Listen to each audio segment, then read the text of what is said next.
Hello, everyone, and welcome to TEP Talks Professional Series, a groundbreaking new podcast dedicated to showcasing the diverse career journey and professional accomplishments of TEP alumni, brought to you by the TEP Foundation. I am your host, Stan Silverman, URI Class of 79, Tau Omega 402. It's my privilege to speak to TEP brothers across a wide spectrum of industries, gaining insights into their fields, advice for breaking in, and a realistic look at the day-to-day work behind some of the most impactful careers in the modern economy. Personally, I found so many of the brothers with whom I spoke to have such interesting stories. I'm sure that in addition to the educational benefit that you will gain from watching and listening to these professionals, the stories that they tell are just plain fascinating. So pick one, anyone, or pick them all. I'm certain that it'll be worth your while. Thank you and happy watching. Hello, everyone. Today, I have the privilege of speaking with Ben Packer. Ben is a rabbi in Israel who runs a youth hostel. So, without further ado, here we go. Shabbat shalom. Shalom. So you grew up in Virginia, and then Right. you moved to North Carolina. How old were you when you moved to North Carolina? So no, I didn't go to North Carolina until I went to college. I went to college in North Carolina. Okay. I Okay. I went to high school in Virginia until I was 17, and then I went to University of North Carolina after that. So you're Orthodox? No, I grew up what I term Southern conservative, which meant we believed in everything, but we did very little. It was the South, there wasn't kosher food in abundance. All important activity was on Saturday or Friday night. If you wanted to be part of society, you had to make compromises, so to speak. Okay. We grew up very Jewish. There were not a lot of Jewish people in our city by the time I was a kid, but when my father was a kid, there were many more. And but everybody knew we were Jewish. We didn't wear kippahs or anything, outside of synagogue. But everybody knew we were Jewish. That was very well known. Okay. I went to Catholic school for 7 years. Really? Yeah. I had nuns and the whole shebang. Okay. That was fine. All right. So when did you start going to public school? I went to public school for high school. Okay. I went to the local high school. It was very how do you call it? Segregated, I guess. My high school was 99% black. Really? Yes. There are very few non-black people in the high school. Was there discrimination? Were you bullied? No, I think so. Nothing more than, it was, no. Okay. There were times, it was very culturally black. So there were things that didn't relate to me so much, but that wasn't an attack on me. That's just the way things were. But no, I didn't feel no. Okay. I know it's even much crazier than you think. It really.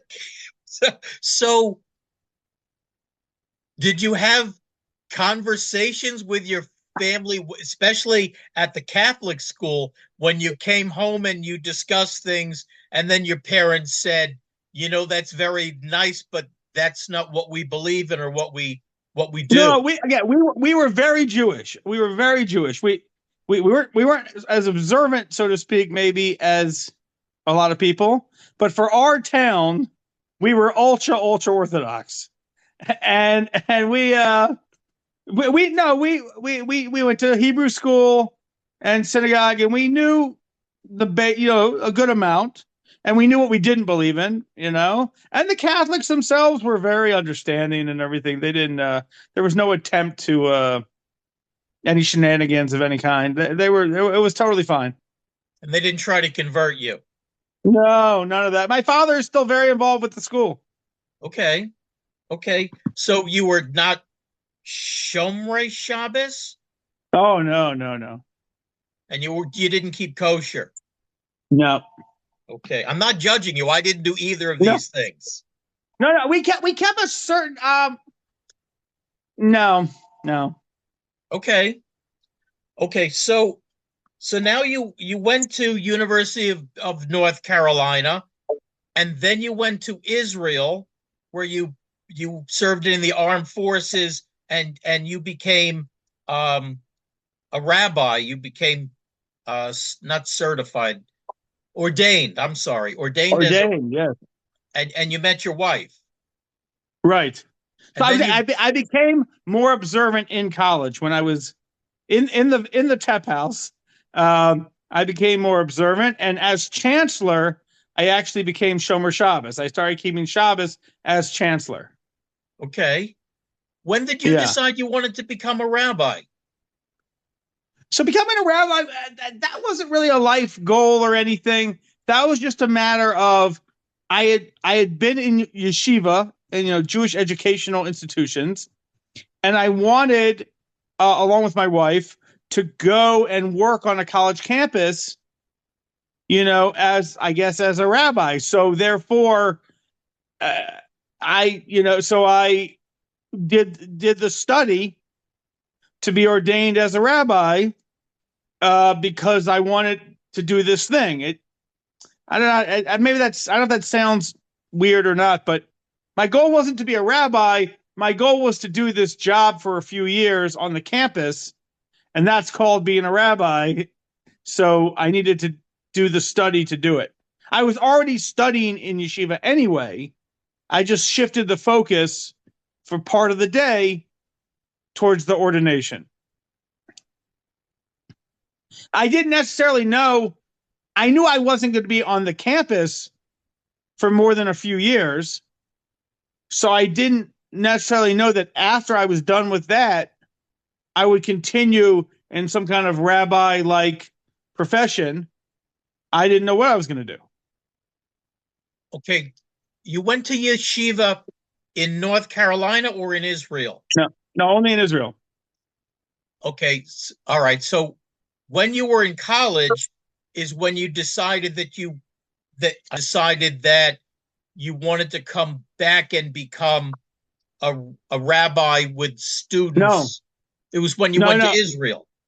Yeah. Okay. Although I definitely felt when I was on campus, I definitely felt that there was a lack of Jewish, I don't know what the word is, leadership, guidance on the campus. I definitely felt that way. If I didn't commit that I was going to come back and do something about it, but I definitely felt that way. Was there a Hillel on campus? There was a Hillel. It sounds very familiar to your experience in your synagogue there. I was pretty horrified by the politics, and that it was all downhill after that, I would say. So this thought didn't really occur to you until after you got to Israel. But I had known for many years that I wanted to be more observant. Okay. We believed in everything, so I felt we should be doing these things. It's just the difficulty was such a high level. So I told my parents, when I get to a point where I can make my own, situation, I plan to be more observant, and they were fine with that. And so when I got to college, ironically, at University of North Carolina, which is not a bastion of Judaism, but there was more there infrastructure-wise than in my hometown. Okay. So I started to take advantage of that. There were some rabbis in Durham that I was very close with. So I was able to. There were many more Jewish people at University of North Carolina than there were in my high school, obviously. So I had that, And so, when I was 15, I went to Israel on a trip. So I had that experience for 6 weeks. So I was moving in a direction. And just when I was in college, it was able to take more of a concrete, concrete reality. And then when I finished college, I went straight to Israel. And then I went to the yeshiva, where obviously it was very conducive to being fully observant and everything. Okay.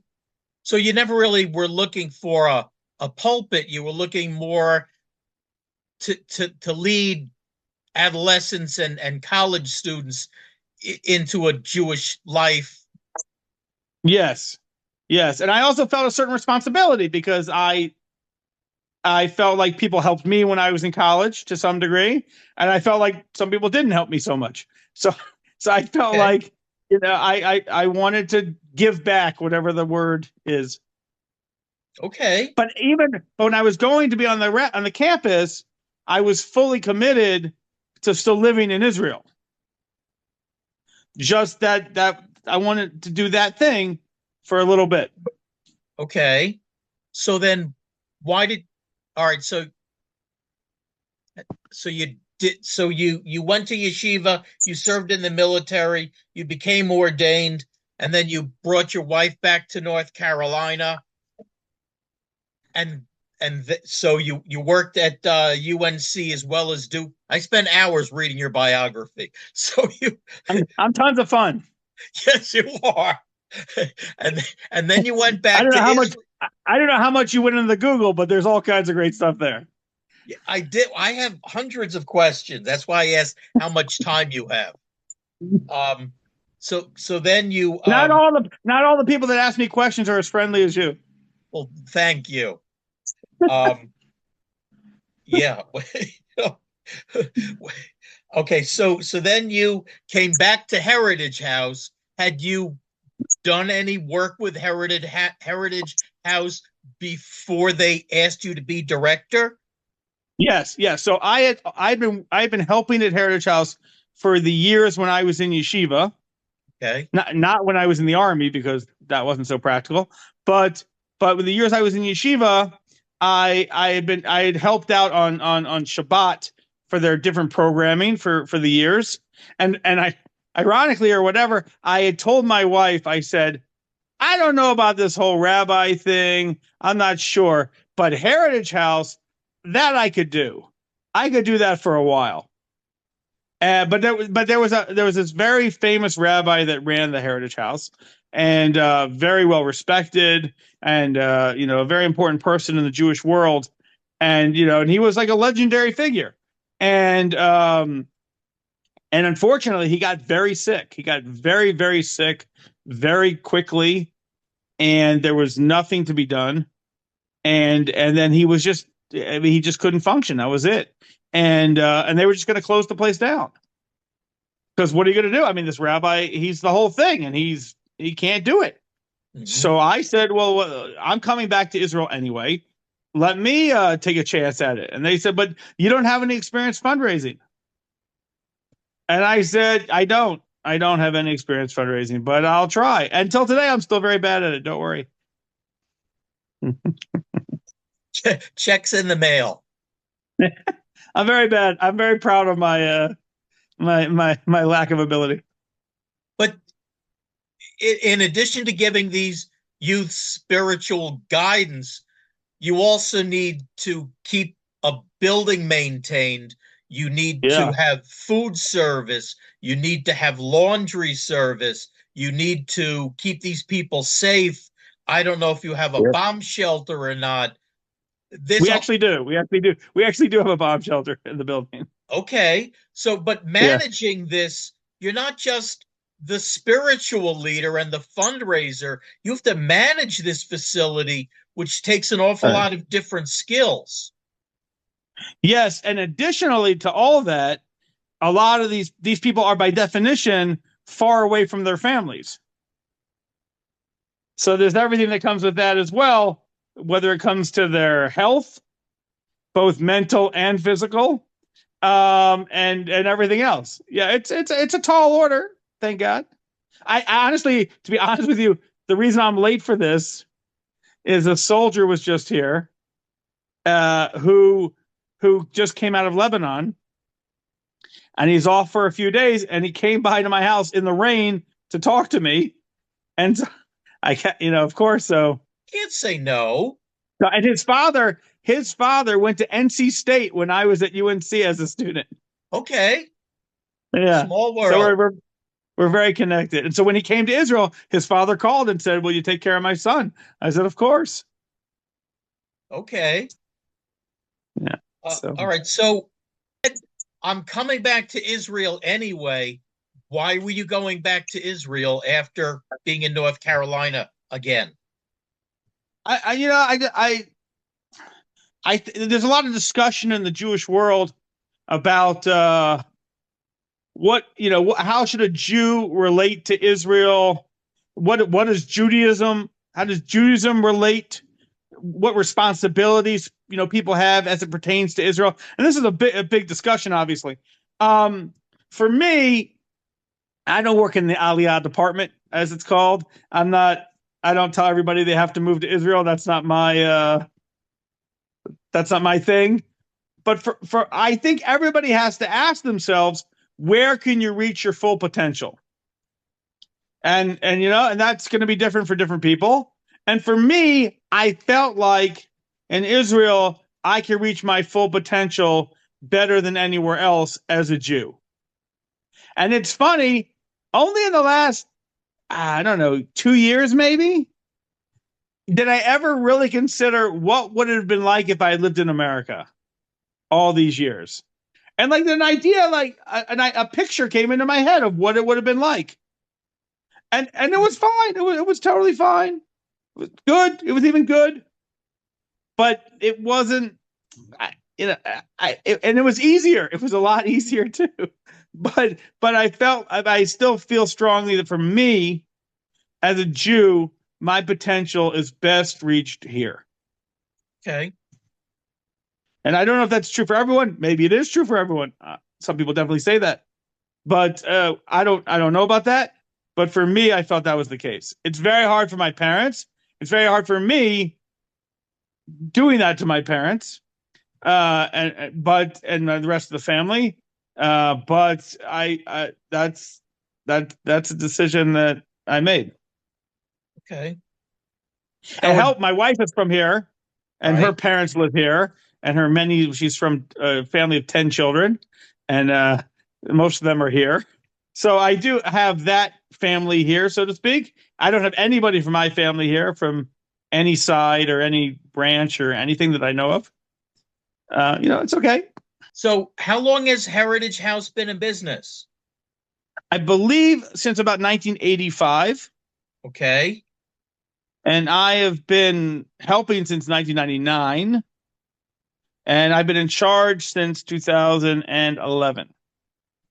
Oh, so you've been there 10, 15 years. Yeah. It's hard to believe, honestly, but yes. Okay. So I also interviewed a deacon. So can you give me I'm Jewish and I don't know the right word. What denomination of Judaism are you? So first of all, we don't really believe in that stuff. Like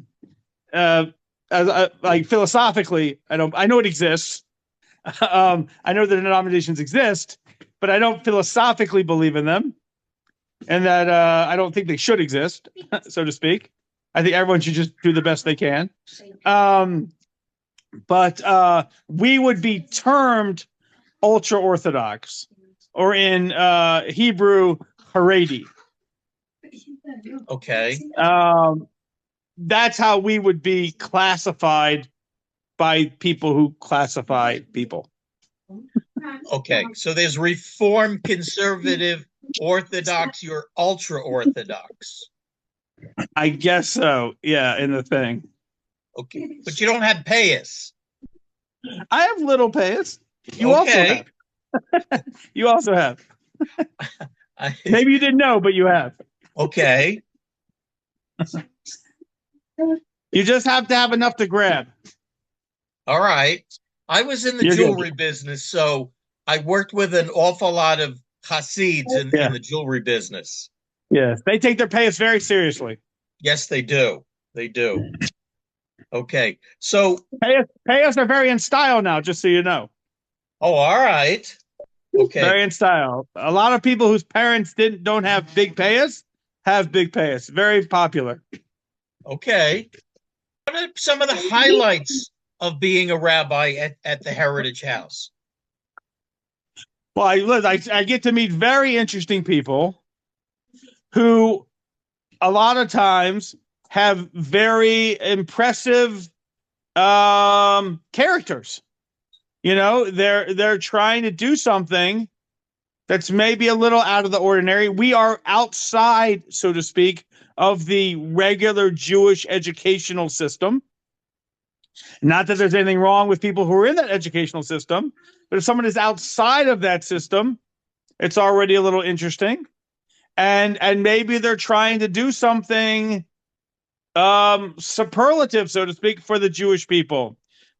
Serve in the military, live in Israel, get a greater education of Judaism that they weren't brought up with, which is very daunting when you realize you're going to be like a first grader when you're 25. Mm-hmm. So it can be very intimidating, but these people have chosen to at least try that. And it's, obviously it's very impressive to me. And it's really an honor to work with them, to try to help. And obviously there's people all across the board that we deal with, but we deal with some very impressive people who, are really doing the best they can to try to improve themselves and improve the world. So, okay. That's great. Okay. Have you made any mistakes along the way? I made many mistakes in my career. Every day. Well, there's some obvious ones. I know, you see a guy, you make a judgment, you make a judgment on what you see. And then you come to find out that was, that was not right. That was off. And especially if you act on the judgment, and it's even worse. So that happens to me all the time. I try to work on that, as best I can. But that's very much a challenge. I don't get a lot of, like you said, you had the opportunity to read a lot about me before the interview. But I don't get any opportunity to read anything about these people before I meet them. Right. So I have to, I have to very quickly try to understand the situation. And that's very daunting. And I make mistakes on that sometimes, Yeah. Okay.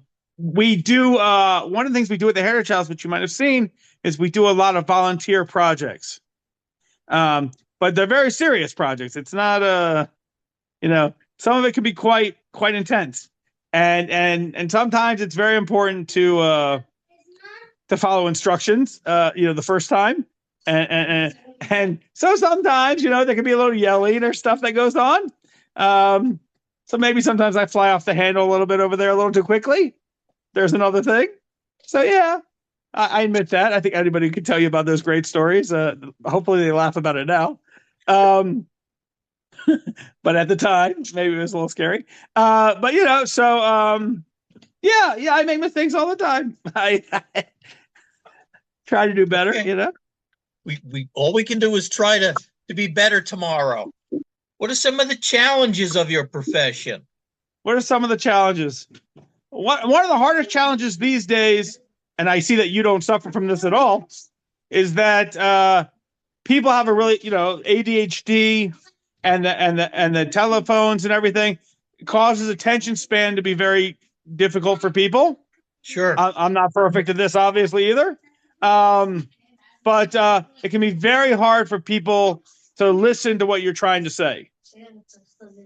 And I like to feel like some of the time when I'm telling jokes or whatever, I like to feel like I'm trying to give over some important ideas. And sometimes it's very hard for people, and not because they're necessarily against it. It's just hard for them to focus, to be able to listen, and try to understand and ask questions, of course, and whatever. But so that's a big challenge, especially in this generation. Big challenge. The phones, some of the drugs people are using these days can make it very difficult for people to focus. And in my profession, I need people to focus as best they can. And so that can be very challenging, both in terms of the educational aspect and when it comes to the fundraising ideas. I'm trying to relate to people what we do, which is a bit unique and somewhat hard to understand, I acknowledge. And so maybe I need even more of your focus than normal. And that could be a challenge for everyone, honestly. So getting people to be able to focus on what I'm trying to say, including my own children, can be quite difficult. Would you think of someone else who wanted to go into the rabbinical field? Would you think that that's a good idea for them to go ahead with? Depend on the person. I think that for me, going to the military, even though I'm from the South and, we grew up around military bases, and, my father was in the military, in the reserves at one point. The military is something that was part of my life even before I was in it. But anyway, serving in the military, you really get a feel for the idea of doing a mission and the need to do whatever it takes to get that mission accomplished. That really helped me with the rabbinic situation, that you really have to look at it as a mission that must be accomplished despite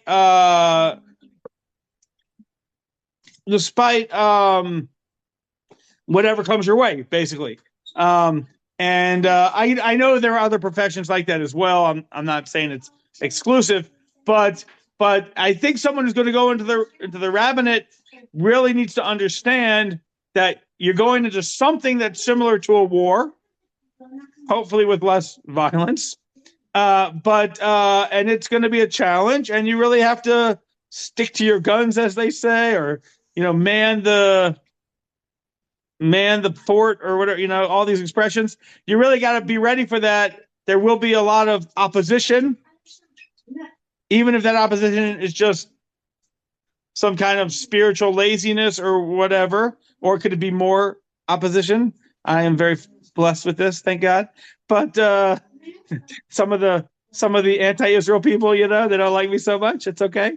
So that's part of the deal. You got to know that going in. But if you're up for that, so play ball, whatever you want to say. Were you paid when you did your work at the University of North Carolina and Duke? Yes, I was fully funded by a foundation, and that was lovely. Can I ask what kind of money they pay a person who does your job? So in my situation, the way they looked at it was, and I didn't realize this till afterwards, is they said, listen, we normally pay a whole organization to be on the campus. It could be numerous people. There could be rabbis. There could be other people working there as logistical or something like that. Here it's just one guy, and we're throwing him in. So they said, we'll just give him a budget, and he can do whatever he wants. We don't care. So I was paid relatively well, I would say. I had to do everything, which is, I didn't work 8 hours a day. I didn't work anything close to 8 hours a day. And my wife, who didn't get paid anything officially, she also worked incredibly hard.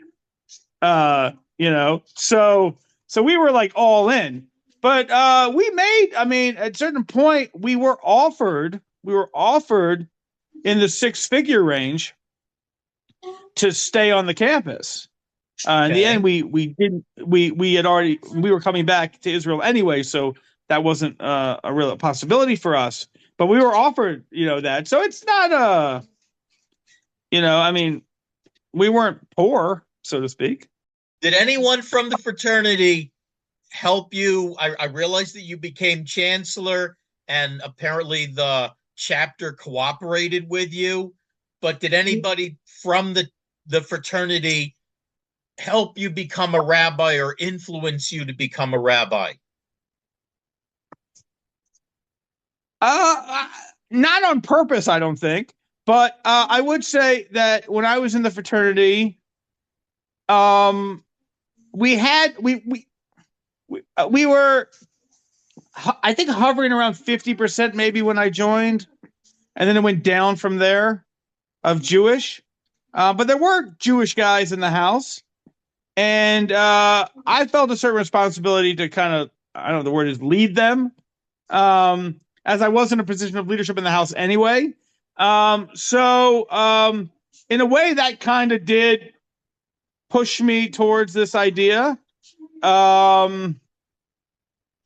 don't know if anyone did. There's, the first wedding I ever did was a guy from my fraternity, one of my pledge brothers. Okay. I performed his wedding in Atlanta, Georgia. So he pushed me to do that. I had never done that, and I didn't necessarily think I would ever do that. And since then, I've done a few. But he was my first, so that was a fraternity connection. I mean, all my friends from the fraternity have been, quite positive, I guess the word is. I don't know. We're all friends. I mean, so, okay. It's one of those things where I think that it's kind of hard to explain, but I was in some way, without to sound annoyingly arrogant, I was somewhat of a rabbinical figure wherever I lived based on the situation. I mean, and when I was in Catholic school, when I was in high school, they would ask me about the Jewish stuff and I would have to answer it. Not because I was so wise, because there was nobody else there, necessarily who could. So, that was kind of a theme growing up that has just kind of continued. And even till today, there are people in my neighborhood who are some of the biggest rabbis in the world, but maybe they don't speak English, or maybe they don't, maybe people are intimidated by them, for whatever reason, or whatever, and so I am able to fill a role there that, even though I'm not as knowledgeable as others, even in my own building here, but I could fill that niche a little bit because of my experience. And I would say my fraternity brothers contributed to that. So do you have any words of wisdom for undergraduates today who are feeling a calling and increase their knowledge and their feeling of Judaism? Yeah, well, I would say, there's all these, I would use the terminology lame cliches about knowledge is power and all that kind of stuff. But there's also a lot of truth to them. I don't know. Maybe they get a better way of explaining it, but without knowledge, you really are a little stuck. You really can't, it's very, and for whatever reason, in the American Jewish community, where knowledge and education are, not just expected, but it's the thing, but when it comes to Judaism, no. Until you're 13, that's enough. After that, you don't need it anymore. If you're lucky, until you're 13, but you don't start until you're 8, maybe 9, 10. When it comes to Jewish education, for whatever societal reasons, there's been a massive neglect. And therefore, we find ourselves with the overwhelming majority of Jews having very little in-depth knowledge of Judaism, due to no fault of their own. This is just the way things are done for whatever reason. And So I would tell anybody, listen, I mean, you can't expect somebody to be a baseball player or a poker player or a video game player if you don't know anything about the game. Like you have to know the basic rules and strategies. Otherwise, you're not going to win. So if we believe that Judaism has an important part to play in our life, which I would like to suggest is the case, and then obviously we need to understand what this thing is in order for us to be better at it and to be able to help it help us. And that just seems obvious. We do this with everything else. We do this with literally everything else. Like, when was the last time you went on Google, AI, YouTube to help you fix something or to understand how something works? Everybody is doing this, right? Now, when was the last time you did that with Judaism? Probably less, right? So, like, how could that be? Like, why is that a disconnect? And I would suggest to some degree, the reason might be, well, I'm so far behind, I don't want to start now. It's a little humbling. One time, I took a guy. He came to us. He had gone to Harvard undergrad, and he was in Columbia grad school to get a PhD in something. So obviously, he was a very clever guy. And so I took him to a rabbi's class in Jerusalem that the rabbi is well known for being very, very high-level intellectual. It's a well-known thing. So I took him to hear this rabbi speak. So when he came out of the class, I said, so what did you think? He said, I'm going to need a few minutes before I respond to you. I said, okay, that's fine, I guess, whatever. And then he said to me, listen, I'm in a very high-level educational institution, and ideas come to me very quickly. I understand them, I master them, and I move on. After listening to this rabbi's class, I realized that if I were to dedicate years of my life to this study, I still wouldn't be able to master it. And that's very difficult for me. And that might be an extreme situation, but I think we all deal with that on some level. In that, I mean, nobody wants to be late to the party. Like, it's difficult. Some people can't read Hebrew, proficiently.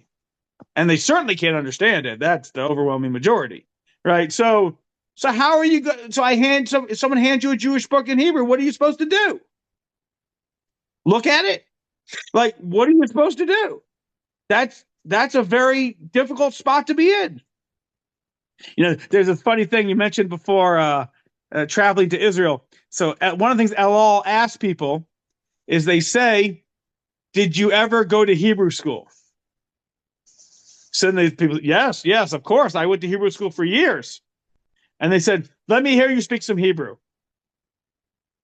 I said, no, I don't speak Hebrew. Why you lied to me? Prayer books. All we know is prayer books. Yeah, we don't know. I can sing some songs if you want, but I don't know what they mean. Exactly. How do you try explaining that to a non-Jewish person? Go to a non-Jewish person and tell them, we sing these songs, and they'll say, what do they mean? Well, I don't know, but we can all sing them. All my friends can sing them. Everyone I grew up with, we can all sing these songs. What do the words mean? Well, I have no idea. Well, like, what's the general idea? I don't have a clue. They will have no idea what you're talking about. They'll think you're out to lunch. Right. Say that to a Christian. Say, Christian, you ever said a prayer before? Yeah, what does it mean? This is what it means.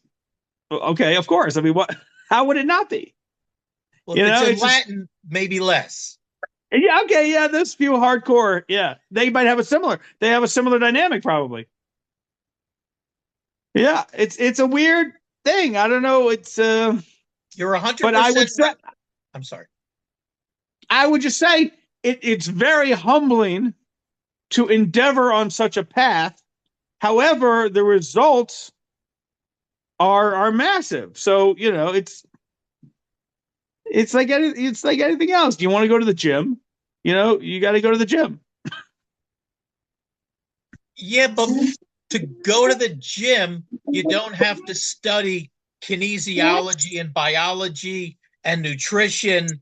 And whereas in Hebrew, I think to be at the level that you're discussing, which is not wrong, but it's you need to learn history. You need to Yeah. learn the five books of Moses, and then you need to read kings and prophets, and then you need to The read standard is very high. The bar is very high in Judaism. yes. And when I was in yeshiva, when I first went to yeshiva, I had a roommate who was taking a break from Columbia University. And he was in the bed next to me. And at night, he would lie in bed and he would read from an all Hebrew Pentateuch, Chumash, right? And he would translate, he would read a line, and then he would say it in English, what it meant. And then he would read what's called Rashi, the commentary of Rashi, which is a different script than regular Hebrew. It's written differently. He would read that in Hebrew, and then he would say what it means in English. And I would just watch him in awe. And I would just say, I don't think I'll ever be able to do that. I mean, how does he do it? I could look at that book all day and I wouldn't be able to do that. And I'm not as good as him till today, but I'm a lot better than I was. And so, not that everybody has to be at that level either. I'm not saying that, but no pain, no gain and all that kind of stuff. It's very true. It's very true. There was no you felt no discrimination at North Carolina. No, North Carolina, I did. Oh, okay. Yes. I had read a good amount about anti-Semitism before going to college. And even though I didn't question its existence, obviously, but I just did not have experience. The black people I went to high school with, non-existent anti-Semitism. In the Catholic school, nothing negative was ever said about Jews. In hindsight, there was some stuff maybe here and there, but nothing of any real. I don't. In the South, we have a thing called cotillion. I don't know if you've heard of this. Where you learn how to dance and talk to girls. 15, 16-year-old girls come out in their fancy dresses. It's a little younger than that. That's more debutante.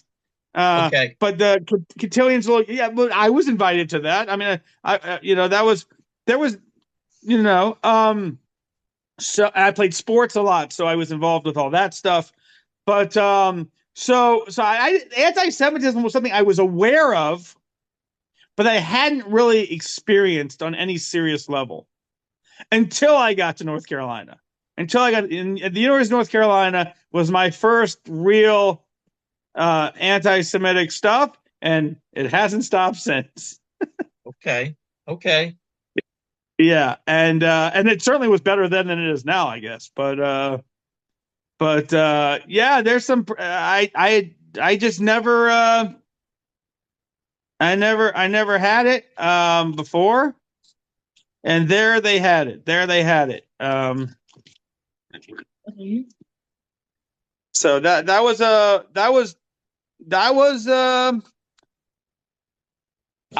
I would like to think I was mentally prepared for it to some degree, but it was certainly it was difficult. Definitely was difficult. Something I dealt with on a regular basis. Our fraternity, was considered Jewish, even though most people weren't. So it was kind of a strange dichotomy, and there was discrimination that went on towards members of the fraternity. There were incidents that took place against the fraternity, whether it was throwing things at the fraternity or yelling things at the fraternity, or fights that went on. That was pretty common. That was pretty common. A lot more common than I certainly expected. And I think that was not the experience. I think I think that was not the experience of the average Jew at UNC. Although I feel like they probably did experience some anti-Semitism. I'd be surprised if someone said they didn't. But it was because they were not, so to speak, visibly Jewish, as even the non-Jews in our fraternity were, even though they weren't Jewish. They probably suffered from it a lot less. And I think this is from what I understand, this is very much the case today on college campuses. Whereas, if you just blend in, it's a fine experience. The second people know you're Jewish, then it turns into like a whole thing. I have a friend at Harvard now. He works at Harvard in research or whatever. And I asked him, what's it like there really? And he said, if you wear a kippah, you can't get across campus without a problem. Which is pretty, that's pretty bad. The enrollment at Harvard of Jews has gone down over 60% in the last few years. So, How often has the Heritage House had to go into their bomb shelter? All the time. Recently, all the time. How many times a week? Since the war, every day, I think pretty much. Okay. And do you feel safe in there? Yeah, we live in the old city of Jerusalem. And we have had some shrapnel fall here. And you certainly have to be concerned about that. That's, very dangerous. However, we don't feel like, no one's aiming a rocket necessarily. We're right next to some of the most important mosques in the world and churches as well. The Iranians are obviously a little nuts, but there are also quite a few Arabs in our neighborhood. Although they are attacking other Arab countries as well at this point. But there's a certain feeling that they're not shooting at us, like they are at Tel Aviv and military installations and things like that. For better, for right or for wrong, I don't know. But so there's not as much tension here as maybe there is in other parts of the country. Okay. Yeah. So that's how people feel here. I don't know. Yeah. Well, rabbinically, Jewishly speaking, in the state of Israel, I know that there's a head rabbi. How much power does the head rabbi have? They're officially chief rabbis of Israel. They're government officials. Their job is the government of Israel facilitates kosher certification, marriage, divorce, burials, maybe a few other things. I'm not sure. And their job is that they are the rabbi in charge of those things. Not that everybody cares necessarily, but from the perspective of the government, they're in charge of those things. They're government officials. They don't have power. They have some influence because people respect. It happens to be that the two rabbis right now are pretty respected. As far compared to some previous ones. But we don't have a situation where there's one rabbi in charge of everybody. Maybe unfortunately, I don't know. But the Sephardic Jews are very into their culture, and they have their rabbis and their traditions. Their main rabbi passed away a few years ago. That he was the rabbi for, I think, 50 years. So that was pretty crazy. But they have their leadership. The Hasidic Jews have their specific what's called rebbes that they listen to. So there's not a uniform authority, I would say. Of course, most of these rabbis agree on most everything, but there are things, different opinions on certain things or nuance or whatever. But there isn't like an authority where somebody says something and everybody does it. Even in order to get married in Israel as a Jew, you have to go through the government, and that is through the chief rabbi, or what's called the rabbinate. But if you get married in another country, and then to somebody, whoever, and you show up in Israel, the government will recognize your marriage. The rabbinate won't, but I mean, okay. That's whatever. That's neither here nor there. When my daughter lived in Israel, she was involved with Women at the Wall who wanted to pray. Yes, very, very, very controversial. Yes. And a fraternity brother of mine is Jewish. His wife is not. His daughter became a reformed rabbi who does not have right of return. I said, no, why? She certainly does. That's not true. Her mother is not Jewish. So it doesn't matter. Her father is. You said her father is, didn't you? Yes. Yeah, yes. She totally has right of return. Even if her father's father was Jewish, he'd have right of return. Even if the father didn't even consider himself Jewish. All right, that's not what he told me, and I said, "Why doesn't she just? Why doesn't I deal with this? I deal with this every day. Okay. I've even written letters. I've written letters for people as a rabbi that say this person is not halakhically Jewish and would not be recognized as Jewish by the rabbinate. But according to your rules, it doesn't matter. His father is Jewish, and therefore he is entitled to citizenship or to join the army. And I know that his father is Jewish, and I can attest to that. And that is the rule. Okay. I'm not saying it's a good rule. It doesn't matter what I think. That's what the rule is. Okay. There are people who have. Now, you're not allowed to follow a different religion,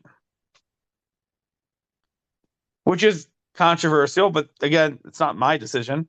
And I don't even know what I think about it, honestly. But if somebody says, we've had issues, for example, I'll give you an example that we've had a few times. You have a Catholic father. It's always been Catholic for some reason. You have a Catholic father and a Jewish-born mother. And the mother converts to Catholicism for the father, right? And they have a child who is raised ostensibly Catholic. If you tell the government that your mother converted to Catholicism and you were raised Catholic, you will not get citizenship initially. You could fight about that. Halakhically speaking, Jewish law speaking, you're Jewish. You can marry a Jew. I'll do that wedding. But they won't let you become a citizen without a little fight. If you don't tell them that, then they have no way of knowing. But we had a guy in the army here. His father's Catholic. Genius guy. And it's really sick, too. He's a genius guy, and he can run like 80 miles. Like a marathon for him is like nothing. How can one person be so smart and so fit? That is crazy. And he's a nice guy. It's disgusting. Not fair. It's completely crazy. You wouldn't believe this man exists. He's a lovely person. It's terrible. Anyway, he's Catholic. He married a Jewish woman. She became Catholic. They raised the 4 kids, as you're supposed to have as a Catholic. They raised them Catholic. she passed away. The wife, she passed away from whatever disease or whatever. I don't know, and very sad. Kind of like a Van Trapp situation. The kids were, left without a mother, and the father, a very successful lawyer, married the sweetest woman in the world, right? But she's not Catholic. And she agreed to raise these 4 children that aren't hers. And she doesn't have any of her own children. And she raised these 4 children, but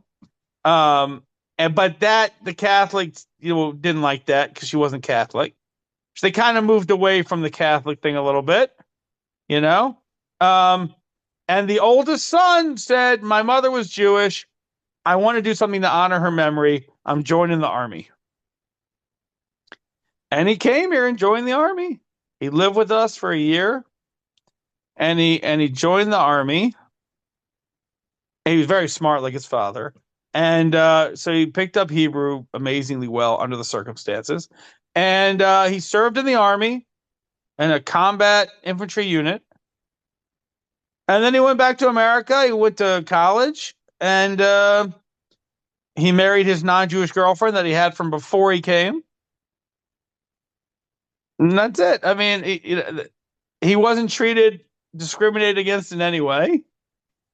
He's technically Jewish till today. He doesn't live that way. Okay, whatever. I mean, okay, there's, but again, someone who has one grandparent who's Jewish is entitled to the law of return, provided they're not following a different religion. It's really been a pleasure. I've really enjoyed speaking with you. Thank you for taking all the time. It's you took what I said seriously when you said that people don't listen these days, but you just said no. I'm a good listener. Yeah, very good. Very good. Very good. Thank you very, very much. Okay, feel free to be in touch all you want. I'm terrible with remembering the appointments. Today was a very long day. If I told you what we did today, you would never believe half of it. But it's a very exciting time over here, obviously. So there's a lot going on. But this has been absolutely wonderful. I very much enjoyed this. Thank you. Me too. Okay, anything I can do, please let me know. All right. Shabbat shalom. Shabbat shalom. All the best.